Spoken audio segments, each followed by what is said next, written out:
Muy buenas tardes hasta España, buenos días, tardes en Latinoamérica. Rankia se complace en presentar un nuevo webinar de Latibex, un mercado con perspectivas alcistas Brasil en un entorno donde, bueno, vemos una bolsa brasileña con prácticamente máximos históricos, un buen comportamiento, pero bueno, hoy en este webinar tenemos a grandes expertos de la gestión de fondos y le doy la bienvenida a Miguel Ángel Cifuentes. ¿Cómo estás? Pues nada, oye, muy bien, encantado de saludarte, que sé que creo que estás en Buenos Aires, pasando un Así poquito es. frío, ¿no? Pues Un nada, poco. oye, un mexicano en Buenos Aires, muy bien. Muy bien. Bueno, te cedo la palabra, estás en casa. Oye, pues nada, pues muchísimas gracias. Estamos encantados de estar una vez más con Rankia haciendo un webinar sobre el Latibes. Creemos que, bueno, pues es un momento óptimo para hacer este webinar porque parece como que el mercado está a punto de dar una clara señal de compra. Y bueno, pues oye, estando muchos mercados en máximos históricos, pues el Latibes digamos que está bastante retrasado, básicamente por la situación de las monedas que participan en este mercado, ya se diga el real principalmente o el peso mexicano. La verdad es que hoy contamos, como decía Humberto, con un elenco importante de, bueno, pues de expertos en el mercado. Quisiera destacar que hoy por primera vez está con nosotros Santiago Fernández Balbuena, que es expresidente de Telefónica Latinoamérica, entre otras múltiples posiciones que ha tenido, porque tiene un currículum espectacular. Es presidente de AEDAS Home y vicepresidente de EBN Banco. También contamos con Jesús González Nieto Márquez, que es director gerente de Latibes y que, bueno, van a tener un diálogo entre los dos sobre la situación que tiene el mercado y las perspectivas alcistas de Brasil.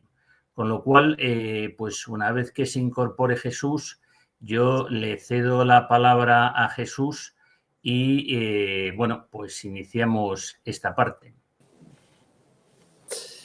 Muy bien, pues encantado, Miguel Ángel. Muy buenas tardes Santiago, y buenas tardes a todos los seguidores de Rankia. Efectivamente, mi responsabilidad en España es la gestión de un mercado que llamamos Latibex. Latibex es un mercado de valores iberoamericanos, latinoamericanos, sobre todo brasileños y mexicanos, pero también hay algunos valores de Argentina, de Perú, de otros países de la región, y son, yo diría, los valores más grandes, o casi los valores más grandes que hay cotizados en la región. Por lo tanto, es muy interesante operar a través de Latibes si estás en la zona euro particularmente. Es un mercado que está operado por la Bolsa de Madrid y que, por lo tanto, tiene las mismas características, las mismas garantías, el procedimiento, los mismos bancos, los mismos brokers que tienen cualquier otro valor español.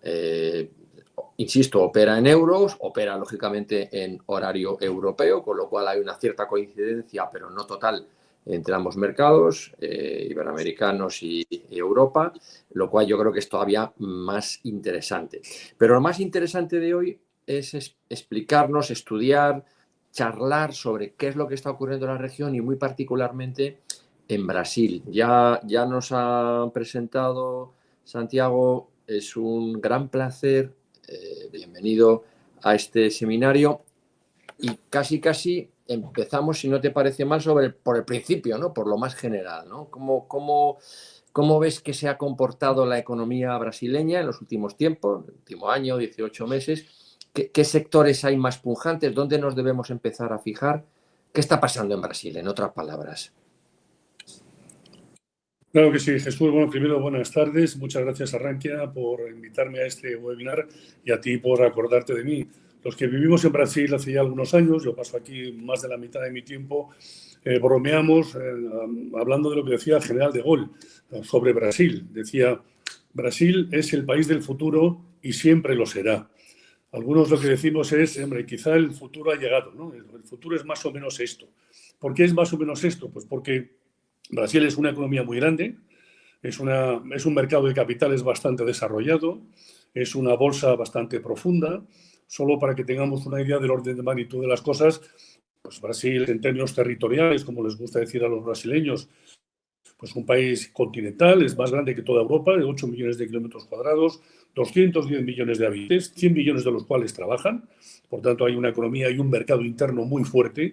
Y eso es lo que hace que cuando las cosas funcionan en Brasil, como muchas de las empresas brasileñas que están en la TIBEX, funcionan muy bien. Porque no dependen fundamentalmente de la exportación, dependen, algunas sí, pero dependen muy fundamentalmente del mercado interno. Entonces, todo lo que tiene que ver con el consumo cíclico, todo lo que tiene que ver con los servicios financieros, tiene un mercado local enorme y ese es el mercado que hay que aprovechar. Es verdad que Brasil ha tenido unas oscilaciones económicas fuertes, pero siempre en la zona positiva. Brasil ha tenido muy pocos trimestres de recesión en los últimos 25 años, que llevamos de este siglo, y los últimos datos son bastante, animan bastante. ¿Por qué? Porque tienes un crecimiento pues, entre el 2 y el 3%, según la fuente a la que mires, o si miras al pasado o a los 12 próximos meses. Tienes una inflación que está descendiendo, está todavía en niveles un poco elevados para estándares europeos, pero está alrededor del 5, pero viene del 10, y todo apunta a que estará pues, más cerca del 3 o del 2 en un periodo razonable. Por tanto, tienes un crecimiento positivo con una inflación declinante. Sin embargo, tienes unos tipos de interés que están al 15%. Brasil tiene ahora mismo los tipos de interés de un mercado razonablemente desarrollado más altos del mundo, lo cual ofrece una capacidad de endeudamiento muy pequeña a las empresas, porque como los costes son muy altos y los spreads también lo son, las empresas que funcionan bien funcionan con un recurso al endeudamiento muy pequeño, apenas lo suficiente para financiar el circulante. Eso lo que quiere decir es que las empresas brasileñas que van bien, como todas las que están en la TIBEX, pero hay muchas más, van bien a pesar de que los tipos de interés están muy altos y obtienen casi todo su rendimiento para los accionistas. En este momento es más fácil obtener rendimiento sobre el capital propio en acciones brasileñas que casi ninguna otra, precisamente porque las que están muy fuertes. Son atletas de las finanzas que han conseguido prosperar incluso en entornos con tipos de interés altísimos. Yeah.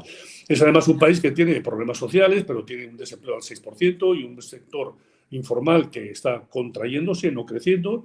Tiene efectivamente un problema con el tipo de cambio. El tipo de cambio es el problema de casi todas las economías de Latinoamérica. Lo habéis mencionado antes, lo ha mencionado Miguel Ángel, pero yo invito a todo el mundo a que haga un análisis histórico, porque es verdad que es una moneda volátil, pero no todas las monedas latinas, ni siquiera las principales, tienen deriva permanente. Es decir, todo el mundo mira, pues, no sé, al bolívar venezolano, que es una moneda que ha sufrido pues, muchísimo, no quiero extenderme mucho, pero es fácil pensar que las monedas latinas son así. No lo son. Hay monedas más fuertes y monedas menos. Y Brasil tiene una política monetaria bastante ortodoxa. Tiene un banco central independiente y tiene incluso el actual gobernador del Banco Central, que es un hombre impuesto por el gobierno actual, que es un gobierno del presidente Lula, pues está manteniendo un nivel de autonomía y de ortodoxia monetaria muy fuerte. Entonces, esta combinación de circunstancias de tamaño de mercado, de tipos de interés altos que han hecho empresas muy fuertes, de economía que crece y de una inflación contenida, creo que convierten a Brasil en una combinación, le da una combinación de circunstancias difícil de contar en otro sitio. Pero es que además la valoración relativa de los distintos mercados te sugiere que puede no ser un mal momento, porque claro, si las cosas están baratas pero nadie lo reconoce, puedes estar mucho tiempo hasta que ese valor sea reconocido. Dejadme dar lo que para mí es el dato favorito y fácil de recordar, la regla del 7. ¿Os acordáis de la tabla del 7 del colegio? ¿No? Pues 7 por 1, 7, 7 por 2, 14, 7 por 3, 21. Bueno, un poco la broma viene a cuento de que el PER, la relación precio-beneficio, en el S&P 500 norteamericano está alrededor de 21, es más 22, pero no me salía la tabla del 7, sino. En Europa, en el IBEX, estamos más cerca de 14, estamos en el 7 por 2, 13, 14, según la fuente de datos a la que mires. Brasil está al 6,5, 7. Es decir, no solamente tienes una economía fuerte y grande, es que tienes una valoración relativa excepcionalmente buena. En una economía y en una bolsa, bueno, la bolsa brasileña es 1,5 veces la española.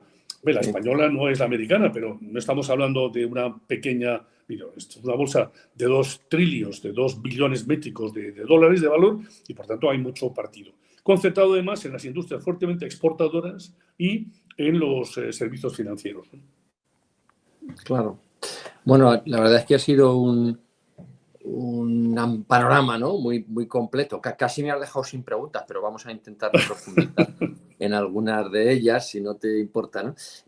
Si quieres, podemos empezar con algo que choca, creo yo, en Europa con la percepción tradicional sobre la economía brasileña. Siempre se identificaba Brasil como un país de materias primas, ¿no? Una economía de materias primas, y sin embargo, lo que acabas de decir es muy importante, el sector servicios es el que da estructura.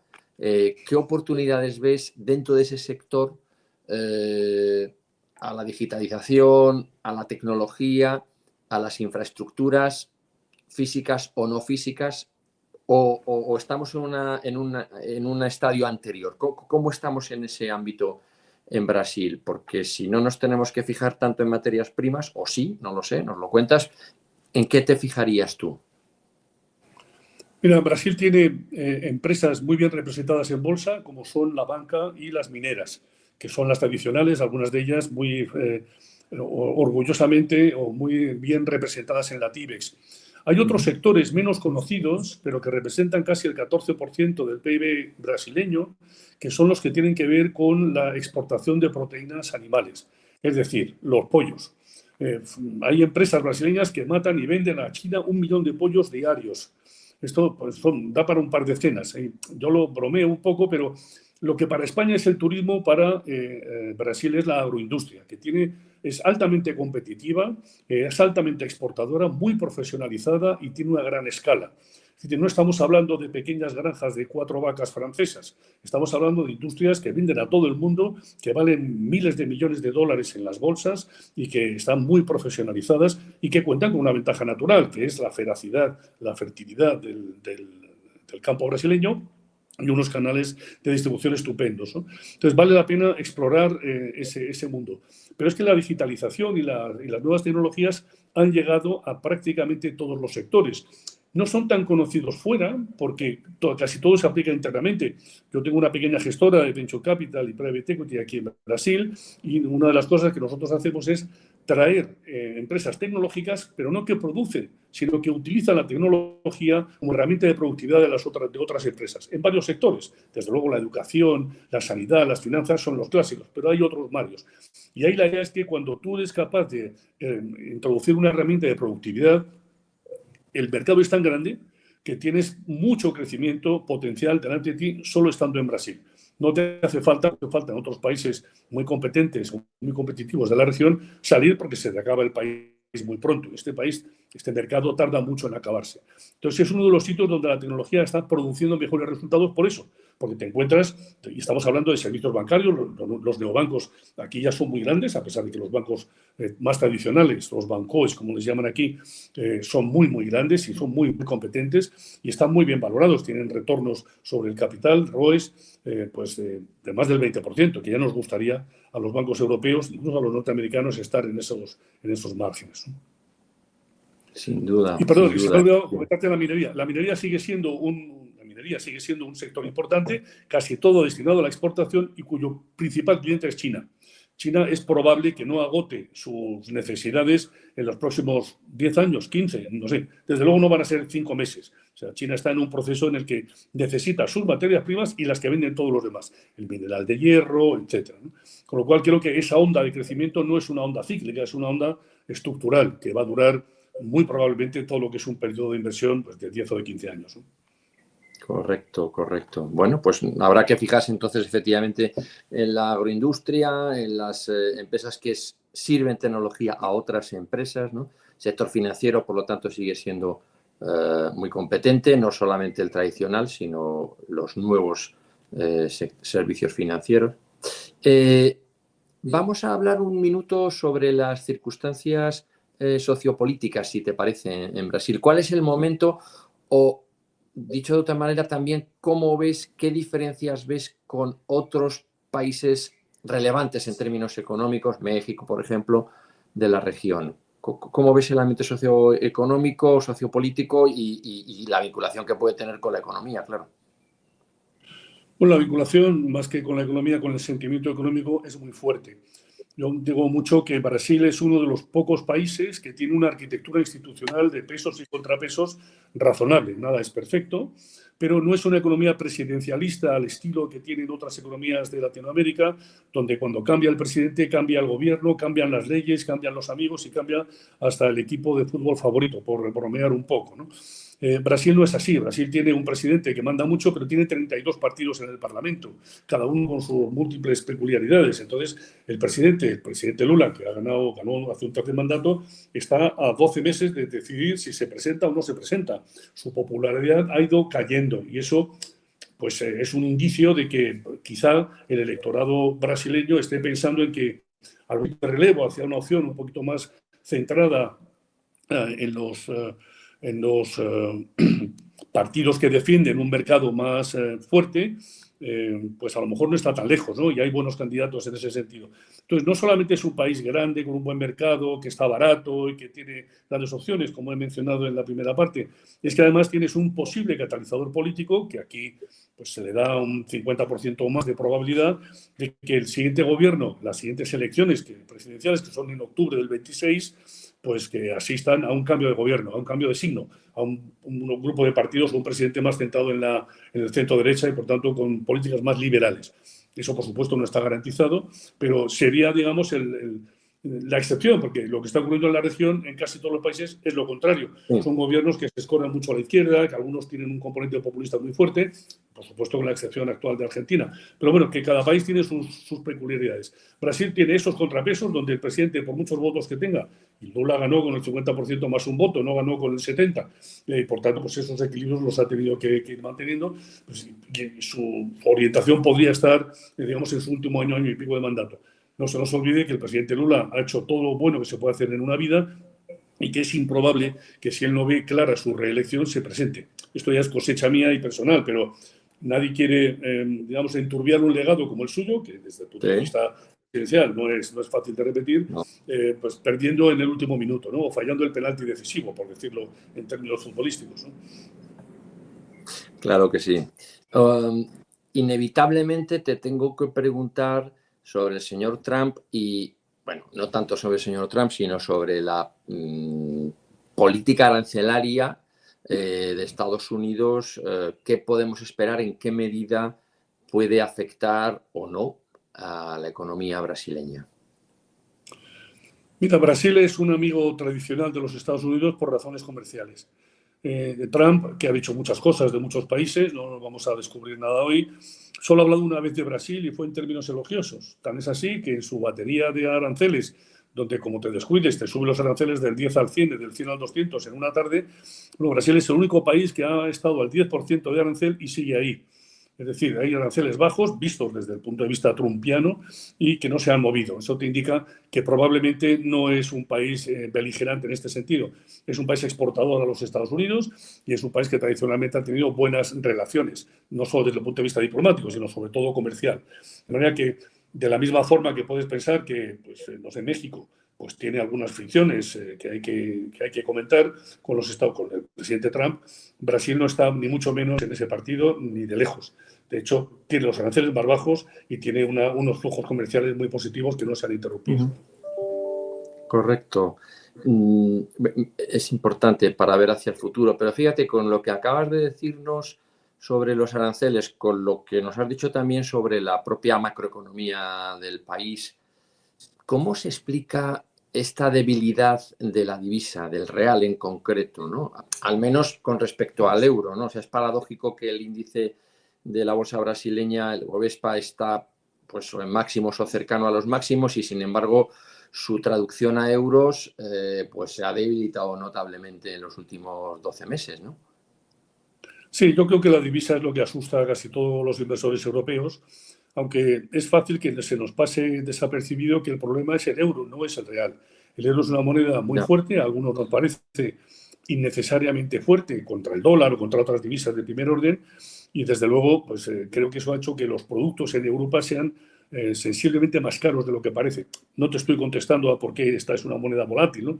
Pero también es fácil no entender que el real se deprecia y se aprecia. Hace 2 años subió un 20% contra el euro, el año pasado cayó un 15%, este año está, bueno, -2 o -3 según el día que mires, pero contra el dólar, que es la moneda de referencia en este continente, se ha apreciado este año un 12%. El problema de este año es que el dólar se ha depreciado contra el euro, o el euro se ha apreciado. Enormemente. Y eso, a los que pensamos en euros una buena parte del tiempo, pues lógicamente nos nubla un poco el juicio, ¿no? Sí. Pero bueno, por otra parte, lo que hay que preguntarse no es si la moneda se ha depreciado, que se ha depreciado históricamente en los últimos 20 años, pues del orden del 5% anual en promedio, unas veces más altos y otras veces muy bajos, sino si la rentabilidad que obtienes te compensa o no te compensa de ese riesgo. Eso depende de cuándo entraste y de cuál sea esa rentabilidad, pero como digo yo, cuando tienes tipos de interés al 15% en Brasil, en reales, y los tipos equivalentes en Europa están alrededor del 2,5 o 3, pues caramba, tienes que depreciarte mucho todos los años para que eso no te termine compensando. Hombre, si no estás pensando en periodos de meses, sino de algunos años, ¿no? Pero eso, por supuesto, es libre, ¿no? Muy bien, muy bien. Oye, ya un poco por terminar y dar paso si hay alguna pregunta del público. ¿Crees que es un buen momento para invertir en Brasil o concretamente para invertir en valores brasileños? ¿Hay oportunidades? Yo estoy convencido de que sí, de que además Brasil, por su profundidad en el mercado de capitales y por su presencia en mercados como la TIBEX, ofrece oportunidades que no son tan sencillas de obtener en otros mercados y tanto por valoración, rentabilidad por dividendo como por potencial, me parece que puede ser uno de los momentos muy interesantes. Es fácil decir lo que decía el general de Gaulle. También es verdad que eso se decía de la España de los años 80, cuando yo era un chaval, un aprendiz de todas las cosas que luego he ido aprendiendo, y sin embargo, pues la España de los años 90 y 2000, pues digamos que confirmó que no todo lo que está en el sótano permanece en el sótano. Y a veces, pues también los países, las economías se arreglan, se echan la mochila a la espalda y echan a andar. Yo creo que Brasil es uno de esos casos en los próximos años. Muy bien, tenemos una pregunta un poco arriesgada desde mi punto de vista, que hice uno de los asistentes al webinar, que él tiene un ETF del Standard & Poor's 500 desde hace 5 años, que en dólares, que si le parece buena idea que lo venda y que compre acciones de la TIBEX. No sé, es un poco radical. Bueno, el S&P 500 es el índice más exitoso de los grandes índices del mundo, medidos en euros en los últimos, no sé, 20 o 30 años. ¿No? Es muy difícil discutir contra eso. La pregunta es si el euro adicional de tu ahorro debe ir al S&P 500, que está en una moneda distinta, en una economía que ya no es, en una bolsa que ya no es barata, o si crees, como creo yo, que las adiciones a tu cartera no deben salir de vender el S&P 500 para comprar otro índice, que podría ser, sino de ir equilibrando ese peso. En la medida en que Brasil crezca más que la media, que es mi escenario central, dentro de 10 años, un webinar o lo que sea como este, pues alguien dirá, qué pena, qué oportunidad perdimos o qué bien que la aprovechamos, no porque el S&P haya ido mal, sino porque probablemente el potencial que tiene esto es muy alto. Cuando yo era un gestor de pensiones hace 30 años, yo llevaba el fondo de pensiones de Telefónica, nos preguntábamos cómo hacer para que un fondo de pensiones, entonces el mayor de España, pudiera mirar a 10 años con alguna confianza. Y lo que yo aprendí en aquel ejercicio, y lo aprendí porque 10 años después pudimos ver qué tal había salido todo, es que el mejor predictor de rentabilidad de los próximos 10 años es el yield actual. Si es un bono, pues la rentabilidad hasta el vencimiento, y si es una acción, es la inversa del PER. De manera que si tuviera que hacer una previsión de cuánto va a dar la bolsa en reales en los próximos 10 años, yo no lo dudaría, el 16%, porque si el PER es 6, pues más o menos eso te da el 16% anual acumulativo, que es mucho y da para albergarlo. Y sin embargo, si tuviera que hacer la misma pregunta sobre el S&P 500, a 25 me da como 4, 5, algo así, antes de inflación. Bueno, veremos. Qué bien, qué bien. Bueno, hemos agotado nuestro tiempo. Muchísimas gracias, Santiago. Ha sido muy interesante. Espero que estemos todos de acuerdo. Y estás bienvenido siempre que sepas que esta es tu casa y que te tenemos mucho cariño. Muchas gracias y a vuestra disposición. Muy bien. Pues le paso la palabra entonces de nuevo a nuestro conductor, a Miguel Ángel Cicuéndez, porque tenemos a continuación otro tramo súper interesante en este webinar de hoy. Miguel Ángel. Pues nada, muchas gracias, Jesús. Y nada, ahora vamos a contar, tenemos la suerte de contar con otro experto en Iberoamérica, que es en concreto Alejandro Varela, que es director de inversiones de Renta 4 y que lleva este fondo con gran éxito, que es el fondo Latinoamérica de Renta 4. Con lo cual, pues oye, buenas tardes, Alejandro. Y... Hola, Miguel Ángel, un placer, como siempre, estar aquí con vosotros. Nada, Gracias oye, a Rankia también por invitar. Desde luego, oye, y a verte, que vuelvas con nosotros, que había gente que ya nos estaba preguntando por ti. Y oye, y que estoy muy contento de cuando invertí en el fondo de Renta 4 Latinoamérica, porque oye, esto cada año se va incrementando más. Esta previsión que hacía Santiago, pues oye, si dentro de 10 años estoy prácticamente seguro que el fondo estará muy por encima de donde está ahora. Bueno, como sabes, el fondo ha doblado, es un fondo con 25 años de historia, yo creo que es el decano de la inversión en Latinoamérica. Es un fondo que nació de la mano de Latibex cuando Latibex se fundó y por lo tanto, bueno, estamos muy agradecidos a Latibex de servirnos un poco pues para este proyecto precioso que es invertir en Latinoamérica, que es una región con gran capacidad de crecimiento y que, como siempre digo, es una excelente alternativa para diversificar cualquier tipo de cartera. Lo ha explicado Santiago Fernández Balbuena de manera muy nítida y, bueno, es que sigue siendo perfectamente válido y yo creo que ese papel de elemento de diversificación se ha reforzado en los últimos 3-4 años. Ya, desde luego, estáis viendo que Latinoamérica es completamente ajena a determinados males que aquejan al mundo occidental, ¿no? Las guerras, que si todo el tema de Ucrania, que si todo el tema de Irán, que si los aranceles, que acaba de comentar Santiago. La verdad es que, bueno, Latinoamérica yo creo que siempre hay que tenerlo presente como una buena alternativa para invertir. Y yo hoy lo que os quería explicar es, además, y como también ha explicado Santiago, es una alternativa de valor, de clarísimo valor. Fenómeno, pues oye, te dejamos con tu presentación y luego ya intervengo yo.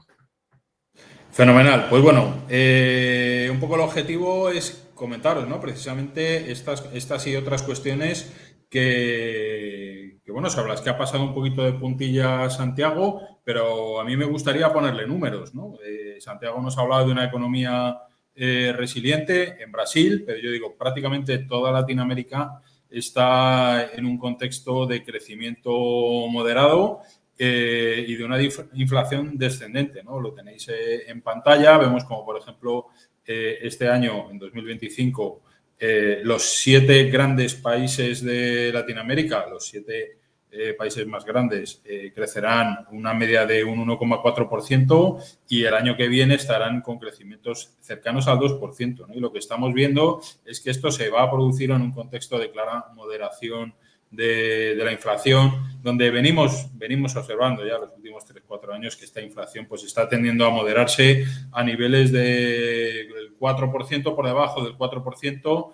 Tenemos las previsiones para 2026, lo cual es una inflación que para lo que es Latinoamérica realmente es una inflación muy, muy baja, ¿vale? Aquí tenemos un poco el detalle por países, donde desde luego destaca, antes hemos hablado de Brasil, pero pues vemos cómo Argentina está despuntando clarísimamente ya con proyecciones de crecimiento positivo en el 5,5% en 2025 y en el 4,5% en 2026, ¿no? Y lo vemos también con un control de la inflación sorprendente que viene de tasas superiores al 100% y lo tenemos ahora mismo pues con una expectativa de tasa de inflación en 2025 del 20% y para 2026 del 12%, que como digo es una inflación que Argentina no conocía en las últimas 4 décadas. Por lo tanto, bueno, pues realmente hay factores muy interesantes, ¿no? Vemos otras economías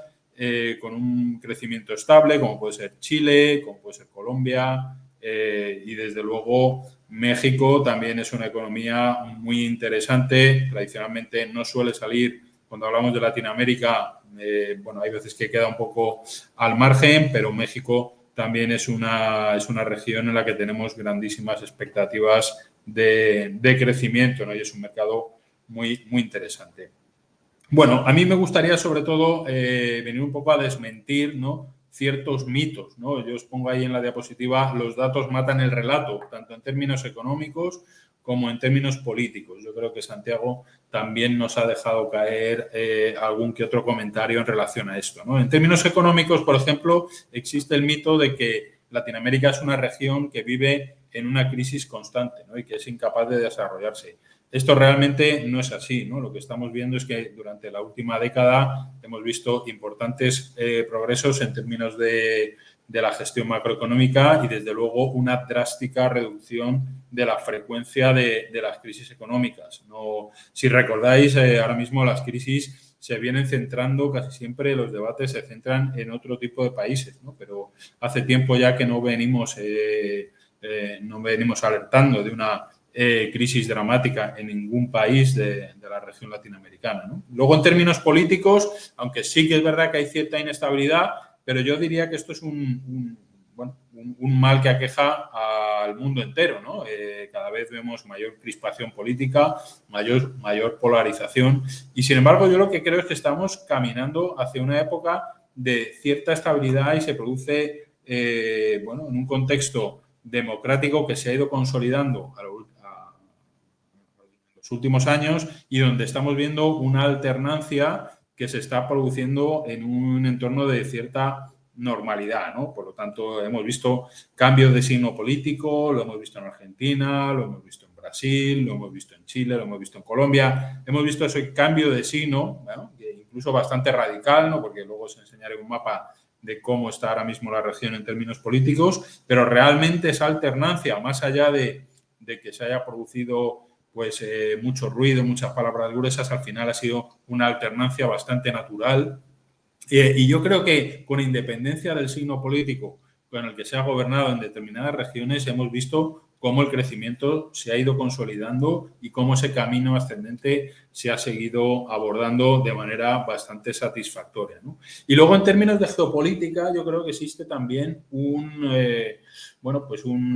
cierto mito en cuanto a que la región ha quedado abandonada por parte de los grandes actores internacionales como la Unión Europea o Estados Unidos y se ha dejado un poco en manos de China, ¿no? Esto es un mito que tampoco es cierto. Realmente la Unión Europea es de lejos el mayor inversor en América Latina, 20 veces más que China, y es el socio preferido en múltiples dimensiones, ¿no? Y como decía Santiago hace unos minutos, pues realmente ese estatus preferente de grandes socios comerciales, es decir, el mundo necesita de Latinoamérica porque el mundo necesita de todas esas materias primas que tiene Latinoamérica y de ese contexto un poco de mano de obra muy interesante y grandes cosas que se fabrican en América Latina. Y yo creo que al final esto no es cierto. Realmente el mundo quiere América Latina y, por lo tanto, está ejerciendo un poco ese efecto de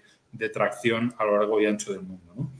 Bueno, un nuevo cambio de rumbo político hacia la derecha, os pongo ahí, como os hablaba hace un minuto, pues estamos viendo cambios de signo político. Ahora mismo la región ha consolidado un gran giro hacia la izquierda y estamos en un periodo donde, vamos a tener cierta estabilidad en términos electorales. En 2026, digamos que el gran proceso electoral se va a producir en Chile, lo tenéis ahí, el 29 de junio tendremos la primera vuelta de las presidenciales y en noviembre tenemos las elecciones presidenciales, ¿no? El 16 de noviembre, donde quizá la expectativa es de que ya veamos un cambio de signo político desde la izquierda hacia la derecha, ¿no? Y esto, como digo, se va a producir probablemente en un entorno de normalidad y va a ser un factor bastante positivo el hecho de que vaya esta alternancia, ¿no? Por otro lado, me gustaría resaltar que la región latinoamericana vive ya desde hace unos años en un proceso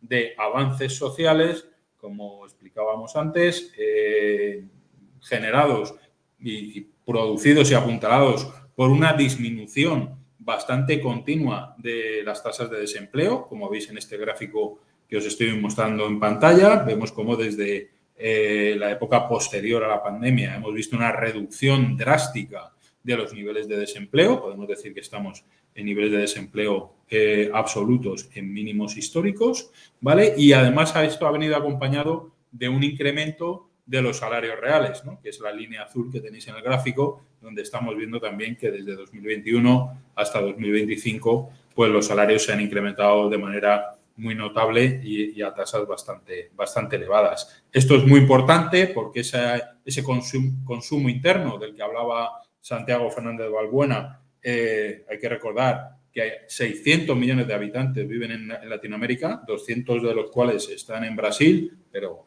más de 600 millones de habitantes en Latinoamérica. Es decir, Latinoamérica sería, si fuese un único país, sería la tercera nación más grande del mundo en términos económicos. Pues bueno, es importante, ¿no?, que este consumo interno esté reforzado y consolidado pues por unos bajos niveles de desempleo, por una menor tasa de informalidad y por unos buenos niveles salariales, ¿no? Bien, como os comentaba Santiago, el anterior ponente, Latinoamérica ha quedado bastante fuera del foco, paradójicamente, ¿no? A pesar de ser uno de los primeros, paradójicamente, o gracias a que ha sido uno de los primeros socios comerciales de Estados Unidos, pues lo que tenemos es que, fijaros, pues se ha hablado mucho de la Unión Europea, se ha hablado mucho de Japón, de China, de Taiwán, de Reino Unido, pero prácticamente no se ha hablado nada, por supuesto, de Brasil, pero casi que diría yo que incluso ni de México, ¿no? A pesar de que aquí hay mucha controversia en la relación comercial entre México y en Estados Unidos, pero digamos que esta ambigüedad en la retórica de los aranceles pues se debe fundamentalmente a ese estatus, ¿no?, de socio preferente, de gran vinculación que tienen todas estas economías, ¿no? Y entonces, si bien estamos observando que, bueno, pues hay un arancel prácticamente plano del 10% para toda la región latinoamericana, como explicaba antes Santiago, esto además se produce en un contexto donde el nivel de exportaciones de la zona latinoamericana a Estados Unidos pues es muy alto, ¿no? Lo tenéis ahí un poquito en las líneas negras horizontales del gráfico de la derecha. Bien, esto es un dato positivo más que viene a reforzar otros tantos datos positivos, ¿no?, que tenemos, como la gran riqueza de materias primas que muestra el continente latinoamericano, y donde este año particularmente lo que hemos visto es un fuerte incremento de los precios, por ejemplo, en los metales preciosos o, por ejemplo, en los precios del cobre, que ya prácticamente rozan de nuevo máximos históricos, ¿vale? Tenemos la oportunidad de que otras materias primas cojan el testigo de estas materias, de estos metales un poco básicos, y otros metales industriales, pues como puede ser el hierro, como puede ser el acero, empiecen también a incrementarse, o los precios de algunas materias primas agrícolas, como puede ser la soja, el trigo o el maíz. Yo creo que aquí hay una opcionalidad muy interesante, una opcionalidad que va a llegar y que va a llegar de otro factor que se ha comentado antes, muy interesante, y que es, yo diría, es uno de los grandes factores por los que hay que estar positivos en Latinoamérica, que es la depreciación del dólar. A nadie se le escapa que la depreciación del dólar para las regiones emergentes es un grandísimo alivio, ¿vale? Hay grandes actores dentro de estas regiones, de estos países, que están endeudados en dólares, ¿vale? Y que la depreciación del dólar significa unas mejores condiciones financieras, una menor carga de la deuda, y por lo tanto es una fuente de atractivo para la región sudamericana, ¿vale? Además, yo diría que esto va a ejercer un poco la debilidad del dólar, va a ejercer un incentivo para que los inversores internacionales busquen atractivo en otro tipo de monedas, busquen atractivo en otro tipo de mercados con tipos de interés más altos. Es decir, esto que ha comentado antes Santiago, de que Brasil es una de las regiones con los tipos de interés más altos, pues esto va a traer capitales, esto probablemente va a reforzar la estabilidad de las divisas, que es un factor muy importante a la hora de invertir en América Latina y que, por lo tanto, pues hay que tenerlo muy en cuenta, ¿vale?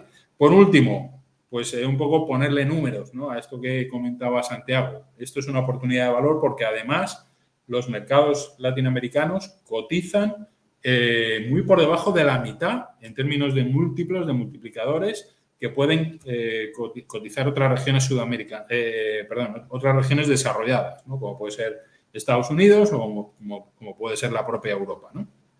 Efectivamente, los múltiplos están por encima de 20 veces en Estados Unidos, están en el entorno de 16, 15, 16 veces en Europa y tenemos la media de los múltiplos de beneficios en la región sudamericana, pues prácticamente ligeramente por encima del 10%, 10, 11, 12 veces, ¿vale?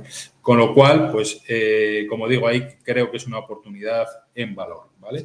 Y por último, pues comentar que efectivamente el ciclo de tipos de interés, como se ha comentado antes, creo que va a contribuir a estabilizar las divisas, con lo cual, pues, este proceso del que nos hemos beneficiado anteriormente de incremento del valor de las divisas, pues podemos volver a repetirlo ahora bastante probablemente en los próximos 2 años, ¿vale? Bien, voy a pasar rápidamente a comentar cuál ha sido el comportamiento de las bolsas y de las divisas. Muy recientemente lo que tenemos es este año la región latinoamericana con un rendimiento cercano al 10% de media, fundamentalmente impulsado por el buen comportamiento del mercado colombiano y del mercado chileno, ¿vale? Pero si lo vemos con un poquito más de perspectiva, vemos cómo los países, las regiones van tomando cierta alternancia. A 5 años vista, pues igualmente uno de los mercados que más ha crecido es el mercado chileno, pero otros mercados que han reaccionado muy bien pues han sido el mercado mexicano, el mercado brasileño, incluso el mercado peruano con fuertes revalorizaciones, ¿vale? Aquí tenemos un poco el comportamiento de las divisas. Es verdad que, como se ha comentado anteriormente, el último año y medio, las divisas latinoamericanas han vuelto a depreciarse, lo cual deja espacio para este incremento que se ha comentado antes. Y a mí la verdad es que me parece bastante plausible y bastante factible que se produzca un escenario donde veamos unos índices bursátiles subiendo con unas monedas latinoamericanas apoyando en su valor frente al euro, apoyando o potenciando el resultado de nuestra inversión. Bueno, ¿cómo jugamos desde Renta 4 un poco nuestra inversión en Latinoamérica? Nosotros, como os decía anteriormente, tenemos un fondo con más de 25 años de historia, un fondo que realmente está teniendo mucho éxito, su rendimiento a 10 años está siendo espectacular. Este año llevamos un 8,88% de rentabilidad, la rentabilidad anualizada a 3 años está muy cerca del 8%. Es un fondo 5 estrellas Morningstar, es un fondo, por supuesto, de renta variable emergentes, muy enfocado hacia inversores tolerantes al riesgo, con un horizonte temporal recomendable de 5 años, pero yo recomiendo que este fondo se incorpore, aunque sea en pequeñas dosis, en carteras globales, carteras mucho más amplias, pues porque os va a ayudar a diversificar muy bien y a descorrelacionar muy bien vuestra cartera. Como veis, en los últimos años, desde 2016, tan solo 2 años el fondo ha obtenido rentabilidades negativas, con lo cual pues veis cómo mayoritariamente es un fondo con rentabilidad de doble dígito positivo, incluso en el año 2016 pues con una rentabilidad cercana al 40%, fue un rendimiento pues totalmente extraordinario. En 2023 un rendimiento del 30%. Es un fondo que además sistemáticamente viene batiendo a su benchmark, como tenéis en pantalla. La línea negra es el fondo frente al benchmark, que es un benchmark con las 40 mayores compañías de Latinoamérica, ¿vale? Pues veis ahí un poco la diferencia. Es un fondo, pues bueno, como digo, a 10 años es el segundo fondo de su categoría. Es un fondo muy valorado en términos no solo de rentabilidad, sino en términos de rentabilidad ajustada al riesgo, y donde sus principales posiciones, pues algunas de ellas son grandes compañías del mercado Latibex. Tenéis ahí, por ejemplo, las acciones de Petrobras o las acciones de Vale, que son 2 compañías con un fuerte componente, una fuerte representatividad del mercado Latibex, ¿no? Y las tenemos con una ponderación cercana al 7%. Tenemos de primera posición en el fondo las acciones de Qualitas Controladora, una compañía mexicana de seguros del automóvil, con un gran potencial, con crecimientos de doble dígito prácticamente de manera constante. Y luego tenemos pues algunas compañías pues de otros mercados, ¿no? Como puede ser la Bolsa Mexicana, las acciones de la compañía tecnológica Mercado Libre, con un 4% 4%. Es, digamos, una compañía que se puede asimilar de alguna manera a la compañía Amazon, pero en lo que es el mercado latinoamericano. Tenemos también compañías financieras como la mexicana Banorte, como el banco brasileño Bradesco, que no aparece ahí en pantalla, o el gran conglomerado industrial y financiero colombiano, el Grupo Sura, que lo tenemos ahí con una ponderación en el entorno del 3%, ¿no? Bueno, con esto me gustaría terminar mi exposición. Si tenéis cualquier duda o pregunta, pues estoy a vuestra disposición, y daros las gracias a todos por contar con mi participación en este seminario. Miguel Ángel. Pues muchas gracias, Alejandro. Sí tenemos varias preguntas, pero como posiblemente surjan alguna más, yo te diría que vamos a dejarlas para el final y yo te diría que te las vayas viendo para ir pensando en la respuesta, aunque yo sé que tú funcionas en directo muy bien. Fenómeno, pues ahora quería compartir la pantalla de los gráficos, que no sé si se ve ahora, no sé si me podéis confirmar. Sí, ¿no? Sí, sí, perfecto. Vale. Bien, bueno, pues vamos a ir de lo general a lo concreto, y viendo, bueno, pues que el SP500, que es por donde siempre empezamos, que es el valor más líquido, el índice más líquido a nivel mundial, que ya hoy está rompiendo, está ya en los entornos de su zona de máximos, con un dólar devaluándose, y que, bueno, y que si vemos el ETF que representa todos los valores del SP, pues bueno, no está en esta zona de máximos. Es decir, los 7 valores con mayor capitalización están haciendo que veamos otra vez los máximos históricos del SP500. En el Eurostock, bueno, pues estamos también en zona no de máximos, pero bueno, de máximos de anuales relativos, acercándonos a ellos, porque hemos visto que no hemos podido romper la zona del 5.500, con lo cual, comparativamente con Estados Unidos, para un inversor en concreto estadounidense que hubiera invertido en Europa, pues le iría bien porque el euro se ha revalorizado. Y aunque no esté en zona de máximos, bueno, pues está muy cercano a ellos. Bien, seguimos. Bovespa, en reales, pues sí está casi en máximos históricos. Es decir, los valores que están en la TIBEX del Bovespa, en reales sí están en máximos históricos. La bolsa mexicana, bueno, pues también está en zona de máximos. Y bueno, pues esto digamos que se ve que es una señal clara en todos los índices con los que trabajamos. ¿Cuál es la situación de la divisa del euro real? Pues como podemos comprobar, aquí la tenemos, y bueno, pues es que podemos ver que el real últimamente solo se ha ido devaluando, pero de forma constante, y está a punto de hacer otros máximos históricos, que sinceramente no tiene mucho sentido. Y bueno, me apoyo en lo que ha dicho Santiago y en lo que ha dicho Alejandro, con lo cual yo coincido y creo que esto se va a revertir y va a ser una gran oportunidad para el Latibes, porque al Latibes lo que le interesa es que las monedas locales crezcan y suban. Y entonces aquí, como esto es el euro real, en este caso en concreto lo que tiene que ocurrir es que caiga, para que con la caída se revalúe el real y caiga el euro. Ya sabemos que el euro pues está ahora muy fuerte, de una forma un poquito ficticia, porque si vemos aquí, por ejemplo, el dólar real, aquí vemos que el dólar ha ido cayendo con respecto al real brasileño. O sea, que con respecto al real brasileño sí está revalorizándose el real.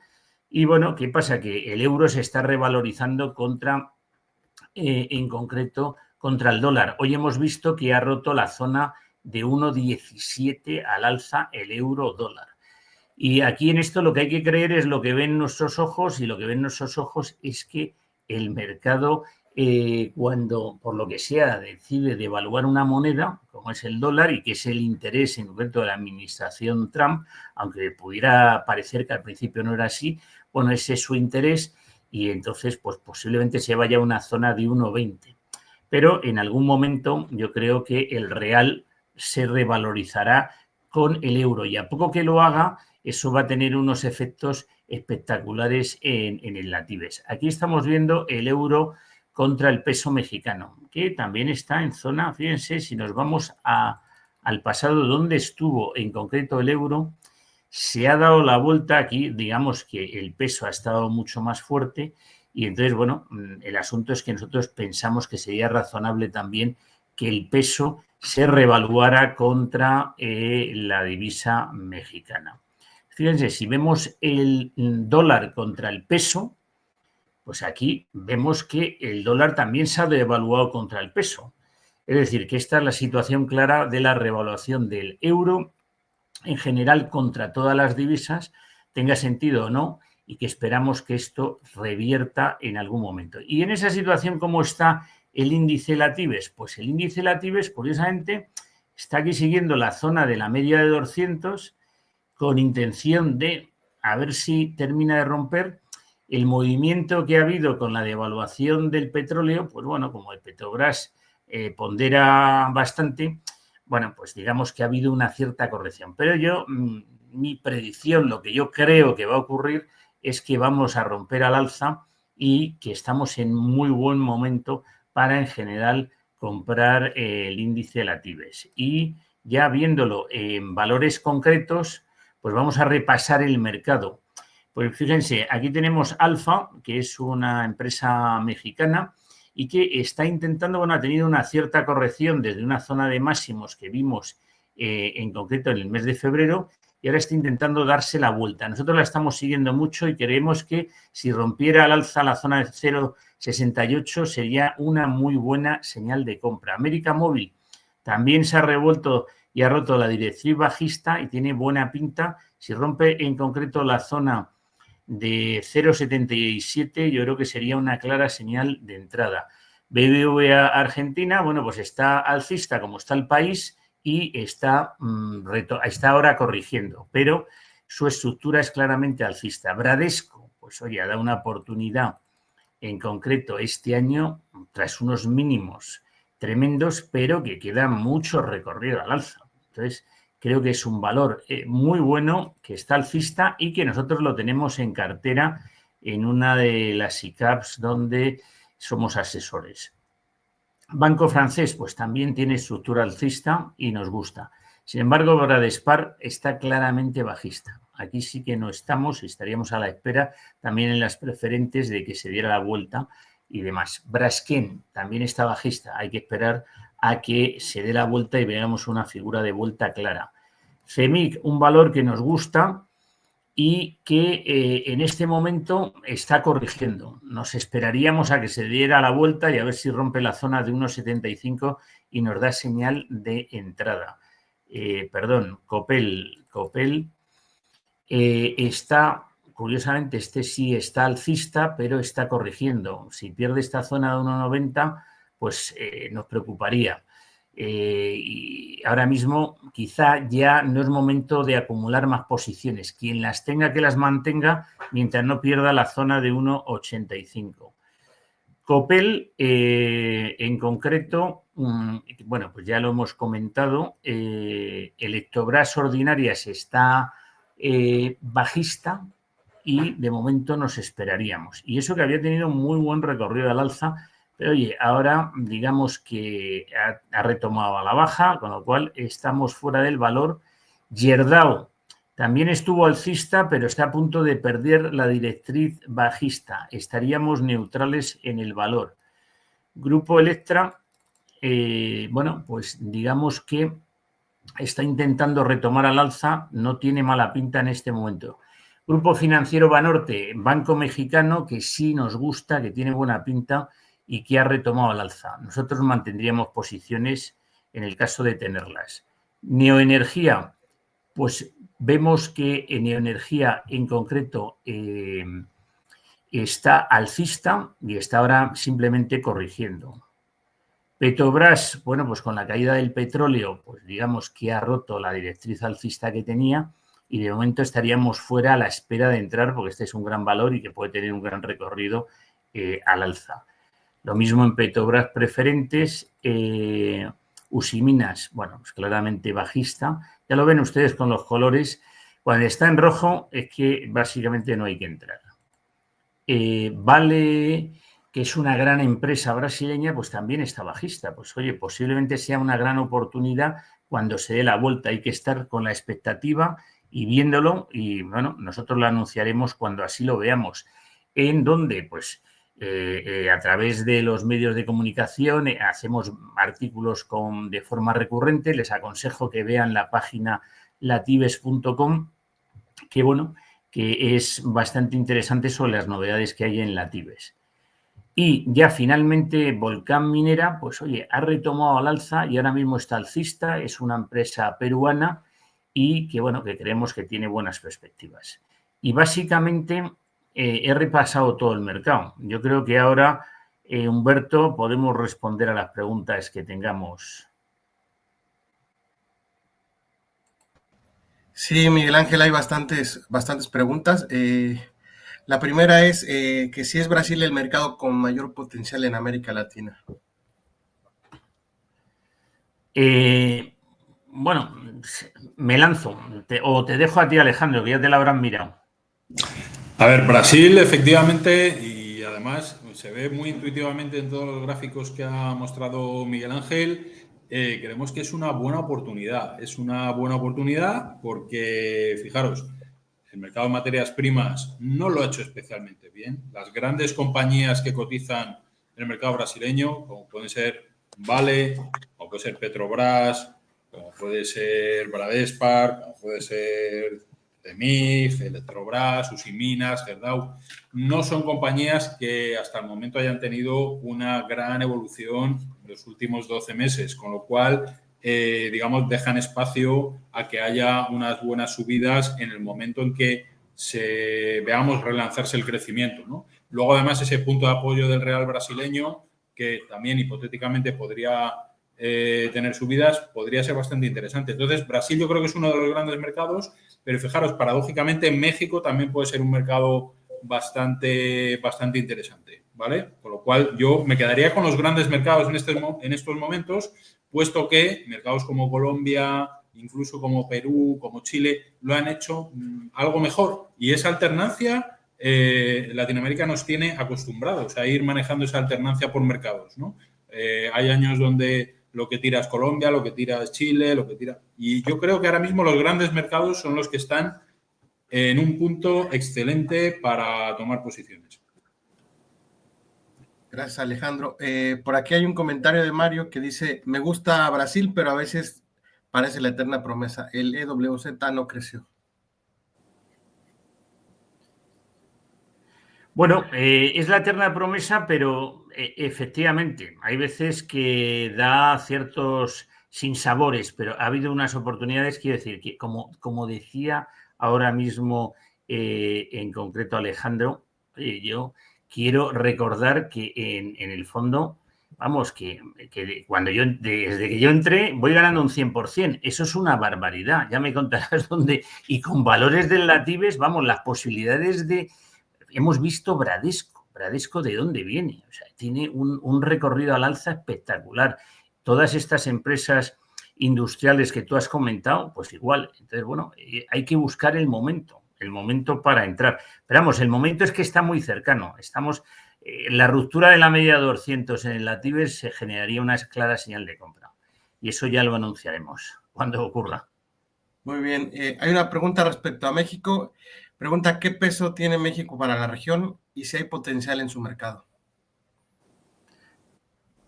Sí, como comentaba, yo la verdad es que creo que tiene un gran potencial, ¿vale? De hecho, nosotros México en el fondo lo tenemos en una ponderación cercana al 40%, por encima del 40%. Realmente tenemos una gran expectativa sobre México. Hay que recordar que es, yo diría, el principal socio comercial, ¿no?, junto con Canadá, de Estados Unidos, y realmente aquí la capacidad de que un buen acuerdo comercial se consolide, eso va a generar mucha certidumbre y un gran dinamismo en la economía mexicana. Y bueno, yo creo que en México se están haciendo las cosas bien, a pesar de que el signo político a priori no parecía lo más favorable, pero creo que al final López Obrador consiguió generar efectivamente un entorno muy favorable para la inversión, que se ha ido traduciendo en un buen crecimiento económico y ahora, digamos, el testigo que ha tomado Claudia Sheinbaum nos deja también a la expectativa de una buena reacción del mercado mexicano, porque está teniendo reacciones muy contenidas. Hay que tener en cuenta que negociar con Donald Trump es complicado. Yo creo que es algo verdaderamente muy complicado. Y, bueno, la nueva presidenta no se está dejando llevar tampoco no se está calentando en negociaciones ahí. Y yo creo que realmente va a haber buenos acuerdos y que la región y que especialmente México se va a ver también bastante impulsada, ¿no? por un buen acuerdo comercial, ¿no? Muy bien, coincido. Hay una pregunta desde Perú. Guillermo Martínez pregunta, por favor, ¿cómo ve la perspectiva de crecimiento en Perú con proyecciones de las inversiones chinas consolidando el corredor bioceánico? Sí, efectivamente, Perú, bueno, Perú yo creo que, digamos, ahora mismo, digamos, su situación en términos políticos quizá sea el país un poco que se pueda ver un poco más lastrado, ¿no? Hasta que no veamos ahí cómo se concretan, pues, algún cambio de gobierno que le dé cierta estabilidad, ¿no? Pero dicho esto, bueno, Perú está claramente creciendo por debajo del potencial, claramente. Perú nos tenía acostumbrados a crecimientos del 7%, ahora estamos en crecimientos del orden del 3 y poco por ciento. A pesar de todo, el entorno yo creo que es bastante favorable para el negocio, tanto para la industria agrícola como para la industria minera. Y bueno, pues yo creo que hay cierta opcionalidad. No sería para mí la principal apuesta, pero creo que es un mercado que sí que es interesante. Muy bien, y tenemos una última pregunta de Félix Muñoz para Alejandro. ¿Está prevista la incorporación de más valores argentinos en cartera? Bueno, los valores argentinos son complicados. Muchos de ellos, si los encontramos en Estados Unidos, pues sí que la verdad que, bueno, pues a lo mejor los utilizamos, ¿no? Si no, nos es muy complicado, ¿no? Acceder a la bolsa argentina, a pesar de que estamos viendo grandes progresos y yo creo que se están haciendo cosas muy esperanzadoras. Yo creo que Argentina se va a ir consolidando, creo que vamos a ir pudiendo incorporar más valores argentinos a medida que pase el tiempo a la cartera del fondo y efectivamente yo creo que va a ser algo que va a ser gradual, ¿no? Pero bueno, ahora mismo no tenemos en el radar muchos valores, hay algún que otro valor, pero de momento tiene poca representatividad en el fondo y donde más peso tenemos es en Brasil y en México. Yo casi, Humberto, te diría y le preguntaría a Jesús que si ahora con la nueva situación y cómo está creciendo Argentina hay interés desde alguna empresa o tenéis alguna empresa argentina que vaya a incorporarse a la TIBEX. Pues honestamente no, de momento no. Tenemos interés de alguna empresa centroamericana, también de alguna empresa desde Perú, pero no desde Argentina por el momento. Bueno, pues tenemos que animarles. Hay que animarles. Muy bien. Parece que no hay más preguntas. Yo tengo una pregunta para ustedes, acá desde la visión de México, ¿cómo lo ven de fuera? ¿Todavía ven con buenos múltiplos y valuaciones atractivas a la bolsa mexicana? Pues yo sinceramente creo que sí, que hay buenas expectativas. Efectivamente, en pesos está ya a precios, digamos, razonables, pero digamos que si se revalúa el peso, desde luego será una gran oportunidad para entrar en valores mexicanos en el ATIBEX. Muy bien. Muchas gracias. Pues ya no yo creo que ya me lo he expresado antes. Creo que tenemos grandes expectativas para México. Es la región ahora mismo que más pesa prácticamente en el fondo. Es verdad que siempre está ahí a la par con Brasil, porque nos interesa muchísimo Brasil. Brasil, la pena es que estos grandes valores, ¿no? Vale o Petrobras, pues no han funcionado bien estos últimos 2 años. Yo creo que en el momento que los precios del hierro empiecen a tirar y veamos un renovado interés por las materias primas, que lo vamos a ver, ¿no? Y que creo que la depreciación del dólar va a impulsar además ese crecimiento del precio de las materias primas, pues vamos a tener como la región lo va a ver muy positivamente. Pero México, desde luego, tiene muchísimo potencial. Muy bien, Alejandro, ya para terminar, pues se quedó en stand-by el tema del nearshoring, después viene este tema comercial con Estados Unidos, por ahí ves si se reactiva este tema, creo puede ser el driver que necesita México para despuntar.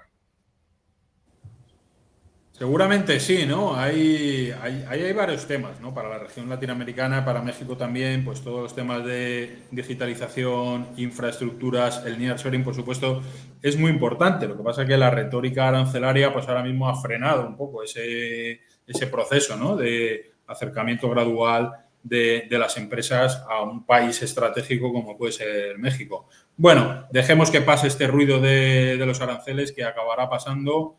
Y veremos cómo las dinámicas vuelven a sentarse y seguramente sea otro punto de apoyo muy interesante para México.